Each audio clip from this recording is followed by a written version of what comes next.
Everyone at the Christmas table laughed when my sister called me the lonely 35-year-old who still could not find a husband. She thought she had embarrassed me in front of the entire family. What she did not know was that the man she had spent the last 6 months desperately trying to impress was already my husband. And before dinner was over, one sentence would destroy the biggest business deal my family had ever chased. My name is Brooke Carter, and for most of my life, I was the invisible daughter. My parents praised my older sister, Madison, no matter what she did, while I became the person everyone called only when they needed a problem solved. I built a successful career as an architectural acoustics consultant, helping restore historic buildings across the country, but my family constantly mocked my work until they needed my expertise. Every time I helped, Madison quietly accepted the credit, and my mother always excused her behavior by saying she was only joking. 3 years earlier, I met Daniel Hayes during a restoration project. We challenged each other professionally, respected each other personally, and eventually fell in love. We married in a small private ceremony with close friends because I knew exactly what my family would do if they discovered our relationship. They would turn it into another opportunity to benefit themselves instead of celebrating my happiness. Everything changed when my family pursued a multi-million-dollar redevelopment project. The investor reviewing their proposal was Daniel's company, but they had no idea he was my husband. What they also did not know was that their proposal illegally contained my confidential research, my professional credentials, and even a forged version of my signature. Daniel's legal team discovered the fraud before anyone connected me to the case. Then Christmas arrived. After Madison mocked me for supposedly spending another holiday alone, I calmly placed my glass on the table and said I had actually been married for more than a year. The room went completely silent. My parents stared at me in disbelief until I pointed toward the proposal sitting beside my mother's plate and explained that the investor they had been begging to meet for months was my husband. Instead of asking whether I was happy, Madison immediately asked whether Daniel knew about the project. That question told me everything.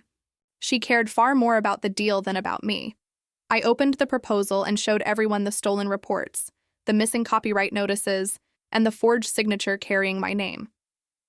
My sister insisted it was only a draft, but it had already been submitted. My mother begged me to keep everything private because family should protect family. I reminded her that family should never steal from one daughter, while laughing at her in front of everyone else. Daniel joined the conversation by phone and confirmed that his company had already uncovered false financial statements, misleading guarantees, and unauthorized use of my professional work. The investigation had started long before anyone knew we were married. Every future conversation would now happen through lawyers instead of family pressure. For the first time in my life, my mother asked me to fix a crisis I had not created, and for the first time, I refused.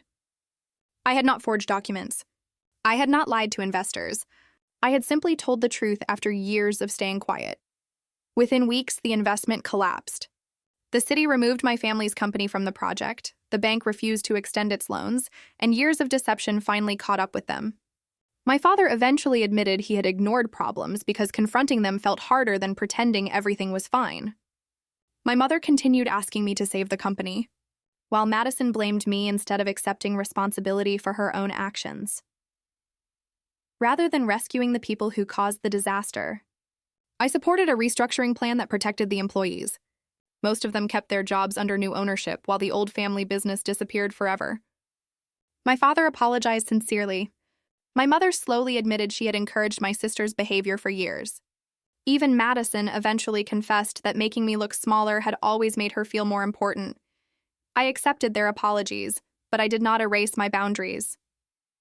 Forgiveness does not require forgetting, and love does not mean allowing people unlimited access to your life.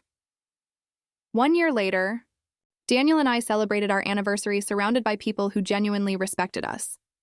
For the first time, I wore my wedding ring openly instead of hiding it beneath a necklace. Looking around that table, I realized something I wish I had understood years earlier. The greatest revenge is not humiliating the people who hurt you. It is refusing to let them keep using your silence. Some people only value you when they can benefit from you. The moment you stop protecting their lies, they call it betrayal. It is not betrayal. It is finally choosing yourself. And if someone keeps turning your life into the punchline of every joke, remember this. You do not owe anyone unlimited access to your peace. Sometimes the strongest thing you will ever say is nothing more than the truth.